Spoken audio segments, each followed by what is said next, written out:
রাজ্যের পঞ্চায়েত স্তরে ৬,৫০০ বেশি কর্মী নিয়োগের বিজ্ঞপ্তি প্রকাশ করেছে নবান্ন। রাজ্যের ৩০ স্তরের পঞ্চায়েতে প্রচুর কর্মী নিয়োগের কথা আগেই জানানো হয়েছিল। এই ব্যাপারে বিজ্ঞপ্তি প্রকাশ করেছে নবান্ন। নতুন কর্মী নিয়োগের বিষয়ে গত ১১ জানুয়ারি মন্ত্রিসভার বৈঠকে সিদ্ধান্ত নিয়েছিল রাজ্য। সেই সিদ্ধান্ত মেনে বিজ্ঞপ্তি জারি করা হয়েছে। বিজ্ঞপ্তি প্রকাশ পেলে সংশ্লিষ্ট নিয়োগগুলির জন্য এখন আবেদন প্রক্রিয়া শুরু হয়নি। এখন কেবল রেজিস্ট্রেশন প্রক্রিয়া শুরু হয়েছে। রাজ্য সরকারের পঞ্চায়েত দপ্তরের নির্দিষ্ট পোর্টালের মাধ্যমে আবেদনকারীরা রেজিস্ট্রেশন করতে পারবেন। তবে শূন্য পদের ভিত্তিতে অনলাইনে আবেদন কবে থেকে শুরু করা হবে সে বিষয়ে পোর্টালে নির্দিষ্ট করে কিছু বলা হয়নি। আশা করা হচ্ছে লোকসভা ভোটের প্রক্রিয়া সম্পূর্ণ হওয়ার পরে এই নিয়োগের আবেদন শুরু হবে। নিয়ম অনুযায়ী নির্বাচন চলাকালে নতুন করে চাকরির পরীক্ষার আবেদন প্রক্রিয়া বা নিয়োগ প্রক্রিয়া সংগঠিত থাকে।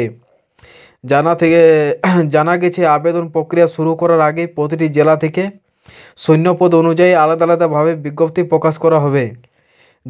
জেলাভিত্তিকভাবে শূন্যপদ অথবা নিয়োগ বিজ্ঞপ্তি প্রকাশ পাওয়ার পরে অনলাইন পোর্টাল আবেদন করতে পারবেন চাকরি প্রার্থীরা। তো জেলাভিত্তিকভাবে কোথায় কত শূন্যপদ রয়েছে সেটি জানার আগে যদি আপনি চ্যানেলে নতুন হয়ে থাকেন তো চ্যানেলটি অবশ্যই সাবস্ক্রাইব করে রাখবেন সর্বপ্রথম এরকম আপডেট পাওয়ার জন্য। টোটাল শূন্যপদ রয়েছে ৬,৬৫২টি। তার মধ্যে আলিপুরদুয়ারে শূন্যপদ যেটা থাকবে সেটা হলো ১২১টি, বাঁকুড়াতে ৬০৭টি এবং বীরভূমে ১৪৪টি, কোচবিহারে ১৯৪টি, দক্ষিণ দিনাজপুরে ১৮২টি, দার্জিলিংয়ে ৩৬৪টি,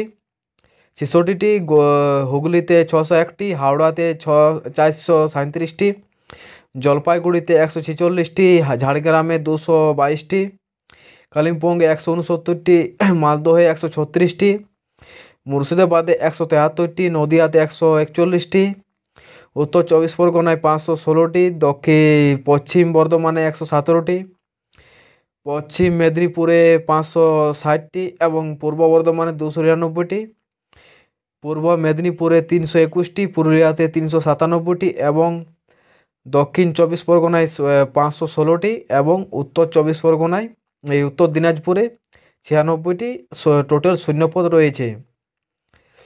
নবান্ন প্রকাশিত বিজ্ঞপ্তি জানানো হয়েছে রাজ্যের গ্রাম পঞ্চায়েত, রাজ্যের সমিতি এবং জেলা পরিষদ পঞ্চায়েতের ৩টি স্তরে মোট ৬,৬৫২ জনকে নিয়োগ করা হবে। ত্রিস্তর পঞ্চায়েতের পাশাপাশি শিলিগুড়ি মহকুমা পরিষদের অধীনেও কর্মী নিয়োগ করা হবে। তো এটা হলো আজকের আপডেট। যদি আবেদন কবে থেকে শুরু হবে সে বিজ্ঞপ্তি যদি জানা যায় ডেটটি জানা যায় তো অবশ্যই দেওয়া হবে। যদি বিজ্ঞপ্তিটি উপকারী মনে হয় তো অবশ্যই ভিডিওটি লাইক করে দেবেন এবং চ্যানেলটি সাবস্ক্রাইব করে রাখবেন সর্বপ্রথম এরকম আপডেট পাওয়ার জন্য। ধন্যবাদ।